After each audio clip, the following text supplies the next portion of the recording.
Dear students,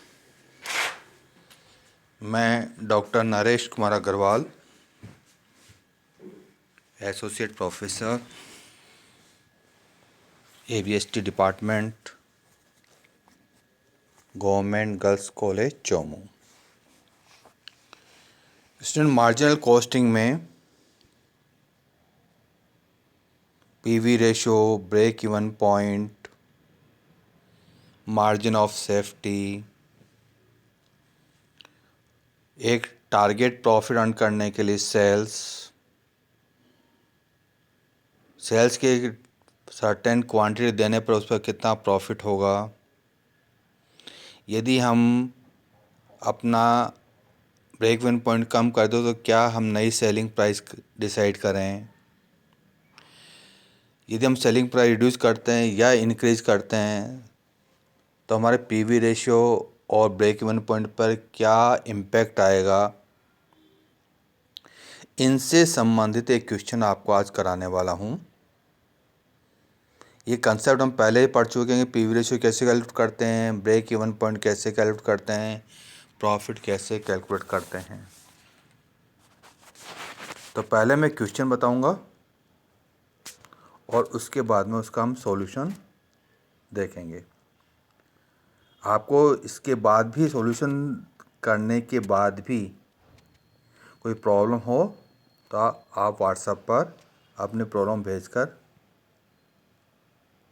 अपनी समस्या का समाधान ले सकते हैं। क्वेश्चन हमारा इस प्रकार है, एक कंपनी किसी वस्तु का उत्पादन कर 200 रुपये प्रति इकाई की दर से विक्रय करती है। सीमांत लागत प्रति वर्ष 120 रुपये प्रति इकाई, स्थिर लागत 96,000 रुपये है। ज्ञात कीजिए PV ratio, break even points इकाई में भी तथा मूल्य में भी। 1,20,000 रुपये लाभ के लिए आवश्यक बिक्री इकाइयाँ, 1,00,000 रुपये आयकर के बाद आवश्यक बिक्री इकाइयाँ, टैक्स रेट 50% मानिए। 7 लाख रुपये की बिक्री पर प्रॉफिट कितना होगा। सम विच्छेद बिंदु 1,000 इकाइयों तक होने पर विक्रय मूल्य, और लास्ट में यदि विक्रय मूल्य 10% कम कर दिया जाए तो लाभ मात्रा अनुपात तथा सम विच्छेद इकाइयों पर क्या प्रभाव पड़ेगा। इसमें देखिए, इस क्वेश्चन में सेलिंग प्राइस 200 रुपीज़ दी हुई है, वेरिएबल कॉस्ट 120 रुपीज़ दी हुई है, फिक्स कॉस्ट 96,000 दी हुई है।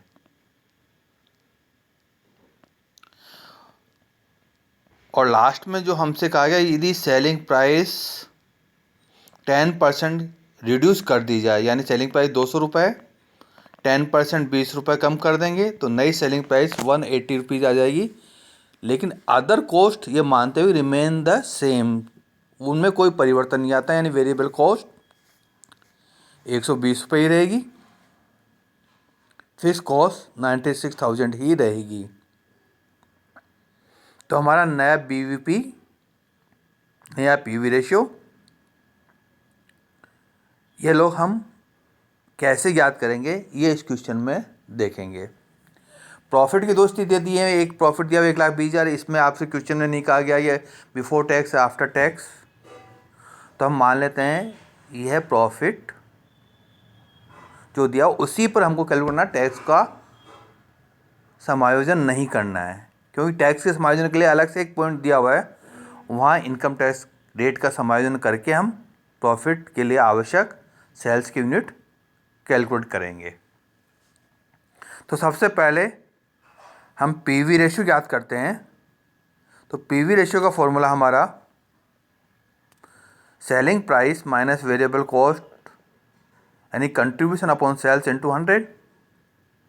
सेलिंग प्राइस 200 दी हुई है, वेरिएबल कॉस्ट 180 दिया हुआ है, सेलिंग प्राइस, एस का मतलब यहाँ पर सेलिंग प्राइस सही है, 200 इंटू 100, 80/200 इंटू 100, तो ये 40% आपका पीवी रेशियो आ गया। ओके, सेकंड पॉइंट हमसे पूछा है इसमें ब्रेक इवन पॉइंट, यूनिट्स में भी पूछा है और वैल्यूज में भी पूछा है। यूनिट्स में याद करने के लिए fix cost upon contribution per unit का फॉर्मूला यूज करते हैं। फिक्स कॉस्ट दी हुई है, कंट्रीब्यूशन पर यूनिट याद करने के लिए selling price minus variable cost per unit, 200 minus 120 यानी 80 रुपीज़ ये कंट्रीब्यूशन पर यूनिट होगा। Fix cost 96,000 upon 20 minus 120, 96,000 upon 80 equal to 1,200 units. यानी यदि 1200 इकाइयों का विक्रय करें हम तो हमें न लाभ होगा न हानि होगी। इसकी वैल्यू कितनी होगी? तो वैल्यू याद करने के दो तरीके हैं। एक तरीका तो हम fix cost upon PV ratio का फॉर्मूला यूज करें। दूसरा तरीका एक और हो सकता है कि हम जो यूनिट्स याद किए इसको सेलिंग प्राइस से मल्टीप्लाई कर दें तो हमें वैल्यू प्राप्त हो जाएगी। दोनों से आंसर सेम आएगा। मैं करके बता देता हूँ। पहला fix cost upon PV ratio का फॉर्मूला यूज करते हैं। Fix cost 96,000, PV ratio 40%। इसको सॉल्व करेंगे तो 2,40,000 रुपीज़ ये वैल्यू आ गई। दूसरा तरीका बताया मैंने, बीईपी जो यूनिट्स है इसको सेलिंग प्राइस से मल्टीप्लाई करते हैं तो 1200 को हम यदि 200 रुपये से मल्टीप्लाई करेंगे तो भी हमें 2,40,000 प्राप्त होंगे।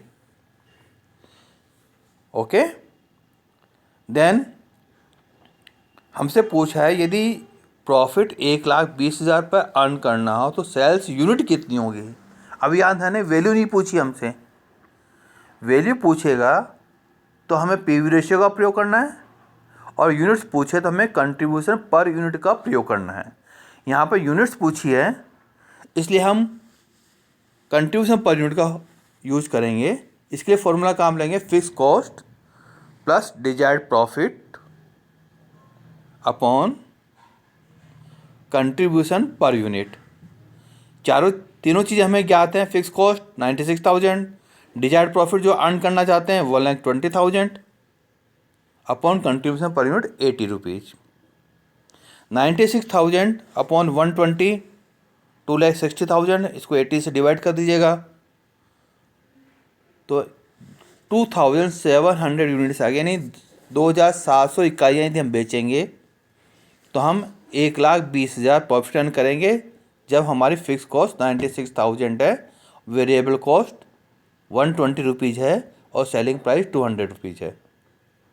तो हमें 2,700 इकाइयों बेचने पर 1,20,000 रुपये का प्रॉफिट हो जाएगा। ओके, नेक्स्ट हमसे पूछा है यदि हम 1,00,000 रुपये का प्रॉफिट आफ्टर टैक्स प्राप्त करना चाहते हैं, अर्न करना चाहते हैं तो हमारे पास में कितनी इकाइयाँ हमको बेचनी होंगी। टैक्स रेट हमसे कहा गया 50% अज्यूम कर लीजिएगा। तो इसके लिए फॉर्मूला काम ले सकते हैं हम fix cost plus desired profit. अब डिजायर्ड प्रॉफिट में टैक्स रेट का समायोजन करना है तो tax rate upon 1 minus tax rate, तो ये या अलग से डिजायर्ड प्रॉफिट के लिए इक्वल टू कि हमको आफ्टर टैक्स प्रॉफिट कितना चाहिए upon contribution per unit. Fix cost 96,000 plus desired profit after tax, तो बिफोर टैक्स हो जाएगा हमारा 2 लाख। 50% कम कर देंगे तो 1,00,000 रुपये हमारा आफ्टर टैक्स आ जाएगा। तो 96,000 प्लस 2 लाख अपॉन 80, तो अमाउंट आ जाएगी हमारी 3,700 यूनिट।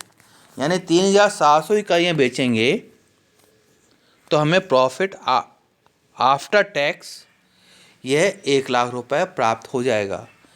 जब हम 1,20,000 प्रॉफिट अर्न करना चाहते हैं तो 2,700 इकाइयाँ बेच रहे हैं, यानी ये प्रॉफिट बिफोर टैक्स है, इसमें टैक्स नहीं घटाया हुआ है। अब चूंकि बिफोर टैक्स प्रॉफिट बढ़ जाएगा 1,20,000 से बढ़कर, 2 लाख हो जाएगा तो हमारी सेल्स यूनिट हमको ज़्यादा बेचनी पड़ेंगी, तो हमको 3700 इकाइयाँ यदि बेचेंगे तो 1 लाख का प्रॉफिट आफ्टर टैक्स हमको मिल जाएगा। फिर हमसे पूछा यदि सेल्स 7 लैक्स है तो प्रॉफिट कितना होगा, तो 7 लैक्स पर कंट्रीब्यूशन कितना आएगा, उसमें फिक्स कॉस्ट कम कर दीजिएगा।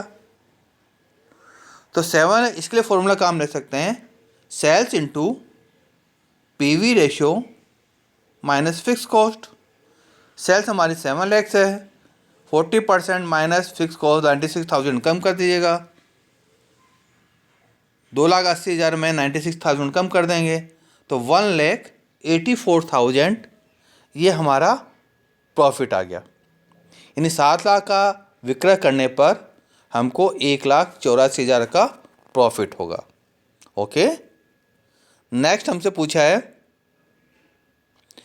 यदि हमारा ब्रेक इवन पॉइंट 1000 यूनिट्स हो, अभी कितना है 1,200 यूनिट्स, 1000 यूनिट्स हो तो हमारी सेलिंग प्राइस क्या होगी, तो variable cost upon contribution new break even point पर, तो फिक्स कॉस्ट में न्यू ब्रेक इवन पॉइंट का भाग दे दे और वेरिएबल कॉस्ट जोड़ दे उसमें।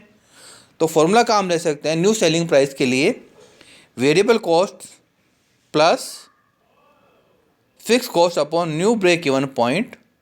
फिक्स कॉस्ट हमारे 96,000 है, new break even point 1 lakh है, वेरिएबल कॉस्ट 120 है, तो 120 प्लस 96,000 अपॉन 1000, तो 120 प्लस 96 इक्वल टू 216, यानी 216 रुपये यदि सेलिंग प्राइस कर दें हम तो हमारा ब्रेक इवन पॉइंट हमको 1,000 इकाइयों पर ही प्राप्त हो जाएगा। यानी 16 रुपये बढ़ा दें अभी जो प्रेजेंट सेलिंग प्राइस है तो हमें ब्रेक इवन पॉइंट 1,000 इकाइयों में प्राप्त होगा, जो अभी वर्तमान में 1,200 इकाइयाँ हैं। लास्ट में हमसे पूछा है यदि सेलिंग प्राइस 10% से कम कर दी जाए तो ब्रेक इवन पॉइंट और पीवी रेशियो पर क्या प्रभाव पड़ेगा। यानी हमको ये बताना है पीवी रेशियो बढ़ेगा या कम होगा, ब्रेक इवन पॉइंट बढ़ेगा या कम होगा। तो हम नए सिरे से पीवी रेशियो और ब्रेक इवन पॉइंट कैलकुलेट करेंगे। फॉर्मूला वही रहेगा पीवी रेशियो का, contribution upon sales into 100, contribution per unit, selling price per unit into 100।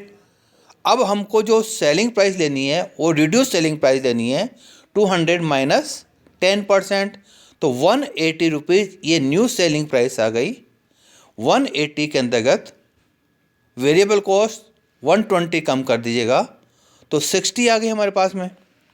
60 ये आपका कंट्रीब्यूशन आ गया, तो 180 माइनस 120 अपॉन 180 इंटू 100, तो पीवी रेशियो आ जाएगा हमारा 33.33%, 33.33%।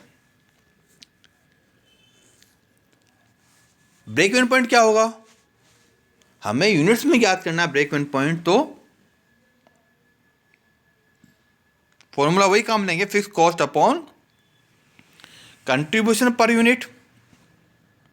फिक्स कॉस्ट वही हमारी 96,000 है, कंट्रीब्यूशन हमारा 60 रुपीज़ है, 180 माइनस 120, तो 1,600 यूनिट्स ये हमारा ब्रेक इवन पॉइंट हो गया। क्योंकि आपसे इम्पैक्ट पूछा था कि न्यू सेलिंग प्राइस को रिड्यूस करने पर पीवी रेशियो पे क्या इम्पैक्ट आएगा और ब्रेक इवन पॉइंट पे क्या इम्पैक्ट आएगा, तो आप कह सकते हैं पहले हमारा पीवी रेशियो 40% था, यदि सेलिंग प्राइस रिड्यूस कर दें हम तो हमारा पीवी रेशियो ये 33.3% पर आ जाएगा। और ब्रेक इवन पॉइंट पर क्या फर्क पड़ेगा, पहले ब्रेक इवन पॉइंट हमारा